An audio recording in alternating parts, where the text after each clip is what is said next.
I've got Brian. Pronouns are Hey, he, him, calling out of Arizona. Brian, you're on with Seth and Forrest. Welcome. Welcome. Hey, how you doing? All right. Well, what do you have for us? Hello. Comment or question? I'm sorry. What was that? Comment or question? What do Hello? you have for us today? Oh yeah. No, I'm sorry. My phone was missing. Yeah. No, I was just calling. With Christianity, the social outcomes are always way better for Christians. For example, see, like I'm not like a scientist. I really respect Forrest, man. That guy knows so much about science. And one of the things that bothers me is that it seems like there's always like this confrontation between science and Christians, and it's like I don't understand because like the Catholic Church is the one that, or at least our modern science is funded at like a huge amount for. They called it natural philosophy. So like I don't really get like a lot of people that are always like fighting about science, and it's like, hey man, if that's what it says, that's what it says. That's the whole point that we do science, right? I appreciate that. But yeah, no, like all the social I outcomes appreciate are the always honesty. I appreciate the honesty at the very beginning of the call. You said social outcomes, but you said that when Christianity is implemented, social outcomes are always better for Christians. You made sure to put that at the end. And yeah, like generally speaking, for Christians, yeah, things are a little bit better, except for Christian women. well. But yeah, Hold on. Let me just finish. So, like for example, you see a lot. See, I'm not like a historian, but I love history. I have a lot, read a lot about history and everything. And it's like always amazing me. Like I grew up as a Catholic, and then like I left, and I'm kind of working my way back into it just because of this kind of stuff. Is like the like you see like the Magyars and Bulgars, man. It's like they were like vicious, horrible people, and then it's like they adopt Christianity, and within like a generation, they're like so prosperous and happy, and everybody's going along with it. And one of the other things that always bothers me is it. Like I grew up and then also hold on, secular. that was one point. So let's address that. And then also there's the situations where like countries adopt Christianity and then you get like the Spanish Inquisition or the Crusades. And so even when Christians are historically in power, horrible things that's great. happen. I have. Go ahead, Forrest. Go ahead. Oh no, that was it. Just to point out that like you say, here's these people that were bad, and then they became Christian and they were good.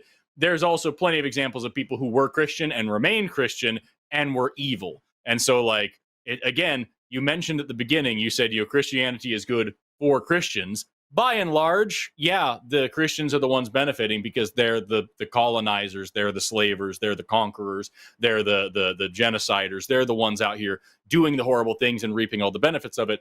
Occasionally, Christians also turn on themselves as well and will torture and murder and subjugate and oppress each other. But that usually comes upon lines of race, gender, or who's Christian enough. But that's neither here nor there. Just wanted to make sure there was a little bit more context to what you were saying before we moved on, because so far it's kind of just some like blunt statements without any actual evidence or argument. Yeah, I think what I'm stuck on is I'm not a scientist and I'm not a historian. So let me make a declarative statement on the social sciences and history. Secondly, I think even beyond those in the halls of power who spread their religion by conquest and enforced it as a matter of edict, often under penalty of torture or death, I'm not convinced that better applies to people within religious cultures. I mean, how do you define better? Better for whom? Better for those who are pulling the puppet strings? Because a lot of the problems that religions purport to solve are problems that the religions themselves created.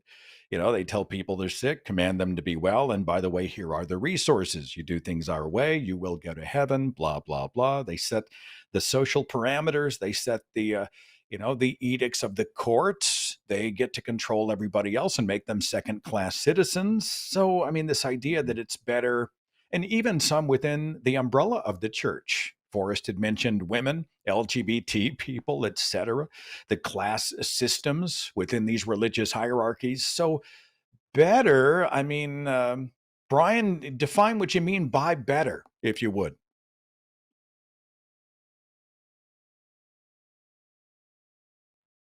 Hello?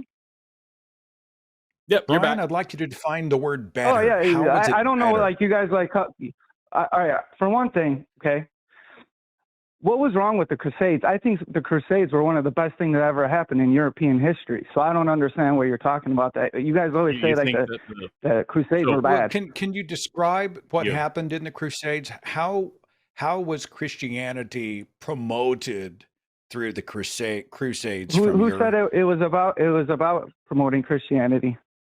The Crusades were defending Byzantium from the Muslims and the spreading of a specific religion under pain of torture.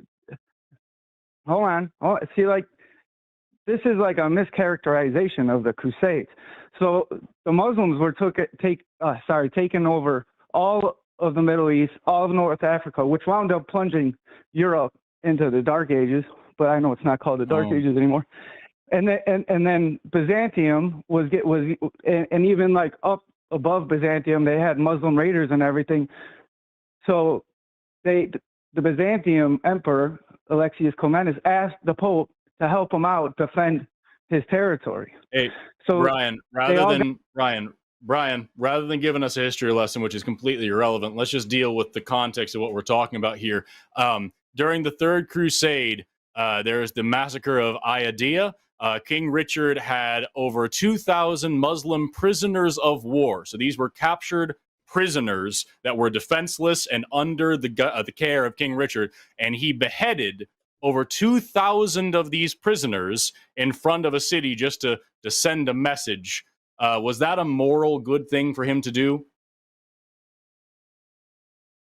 Forgive me, I muted his call so you could finish a sentence. Go ahead, Brian. Sure, yeah. How would you respond? Was that a moral thing?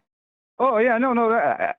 See, like, that's another thing is, like, nobody ever says anybody's perfect. For example, us fighting World War II. No, you're not going to say anything else. You're going to address what I just said. Was it correct? Morally correct? I just told you. No. Okay, no, so when you say the Crusades were a good thing, were a good thing, dude, you're ignoring can I ask you a question?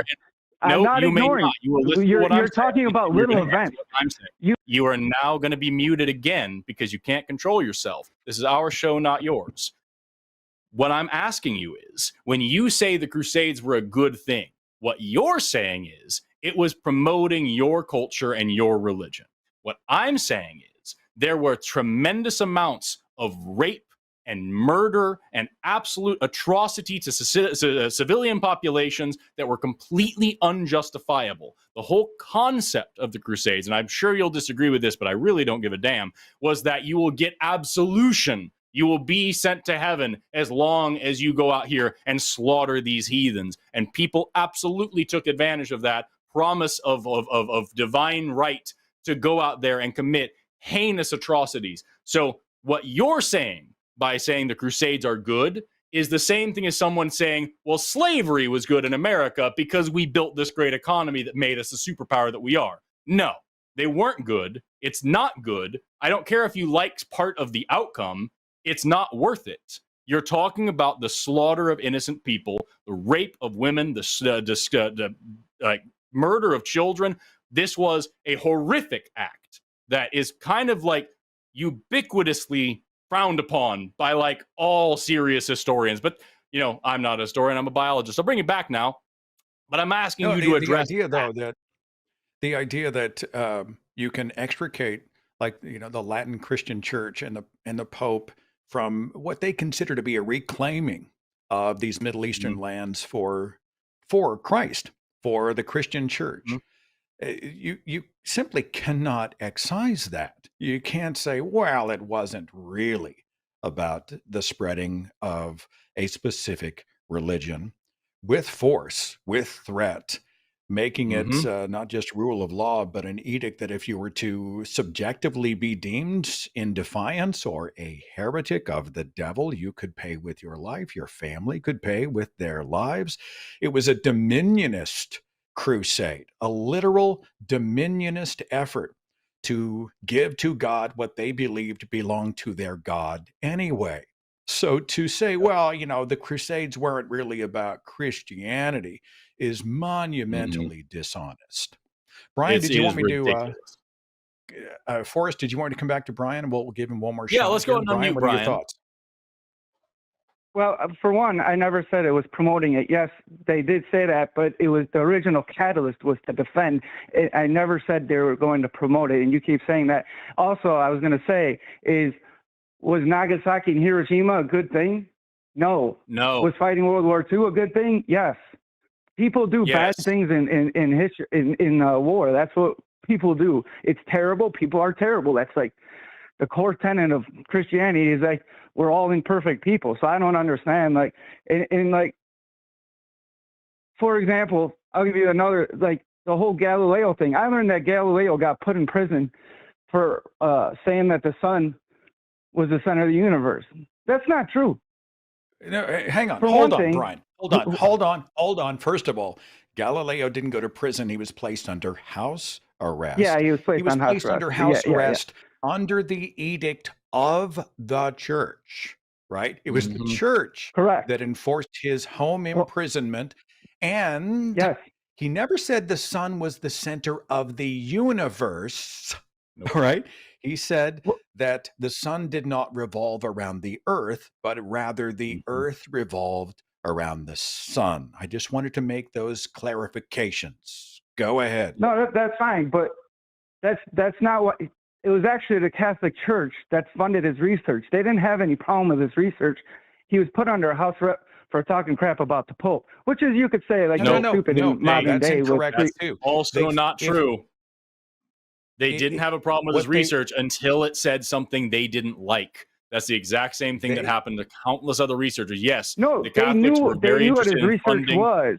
They knew what it was, and they funded it. Funding science because science was beneficial to them, because science is always beneficial. But then when he said something that went against their doctrines, then they threatened him with torture and placed him under house arrest. It's interesting that they were funding propaganda, which is very often the case. And if something comes that to the fore that is in contradiction to the propaganda, then it becomes heresy. And then a moral law, which they consider to be a moral law, which is the law of the land, kicks in. Yeah. How else could he have been placed under house arrest if the Catholic Church was not pulling the purse strings or controlling the courts of law? Brian, one last thought real fast. Any response to any of this? Yeah, no problem. Can I ask you guys a quick question just so I get your ethical stance on stuff? If there was like a cult in America that believed in child sacrifice for the prosperity of the nation, what would you guys want to do about that? I would oppose child sacrifice. I'm sorry. What does this question have to do with? Don't worry about it. I'll get to it. So in the Humanist Manifesto, it says that people have a right to sacrifice their children. Okay. I mean, it's like a word concept fallacy because it's abortion. So I don't care what that says. I don't adhere to any manifesto. And the reason why I'm against me being against human sacrifice also happens to be a reason why I'm not a Christian, because Christianity is all about human sacrifice. You sacrificed a human and it worked. And I don't think that's a good thing. Babies. You were still talking the whole time. I brought you back when I stopped talking, and you were clearly still talking that's funny, entire time. You said you're against human sacrifice, but that's what people do when they're committing abortion. That's Unless a ridiculous you can make an argument to me how it's not life. That's a ridiculous comparison and a whole red herring about what you're actually No, that's fine. Make an argument how it's not life. Yeah, no, this isn't your show, dude. I'm talking about abortion all the time. I'll do it later. That's a complete straw man and a complete red herring to a different argument that we weren't having right now. You're gonna have to learn. It's insane. You're gonna have to learn to let the host talk. You called us to have a conversation. You asked us a question. We're answering it, and you just want to jump to the next thing. Calm down and listen. You might learn something. My question for you is, you keep to the whole reason you called in was that Christianity has these great social consequences and that it's better. And you mentioned 4 Christians and then glossed over the fact that both Seth and I pointed out it isn't. it's sometimes better for Christians when they're the ones receiving the benefits of their own colonization and genocide, which is what Christians have been doing for the past a couple thousand years. But like, I'm asking about the people in the religion who are gender nonconforming, who are trans, who are gay, or who are just women. Is it better for them to? You are now unmuted. Are social constructs real? You're going to have to answer the question or we're going to end the call. That's your choice. You can either behave like an adult and answer a question, or we can end the call. Oh, what was the question? What was the question? So you weren't even listening at all. I'm sorry. You weren't listening to what I No, said I was at all. listening. We're done. We're going to move on. Brian he's lost his gate privileges as far as I'm concerned. Absolutely. It's weird. This notion that, well, it's almost, I heard a version of this the other day where, someone didn't believe Christianity was true as a doctrine. Mm-hmm. There may not be probably wasn't. I don't believe there's a Yahweh Jesus or that the verses of scripture are accurate, but it brought so much good. And there's so many wonderful outcomes, and it gives people a sense of community joy and purpose. That useful fiction argument that I often hear. And I think he was saying that, well, it's true and it's helpful. But even those many who don't think it's true still say, well, it gives structure and comfort. And, life is hard and you need religion in so many ways. And I just think you can tell that they haven't stepped out of a specific zip code to begin to see how myopic the religion is. Is it true? Has it been debunked? If it has been debunked, why would you hold to it? Who have been oppressed by that religion? And we're talking about people inside the church walls and outside. So this idea that everything was better, to me, is just a fairy tale. I do not understand this argument at all. Yep.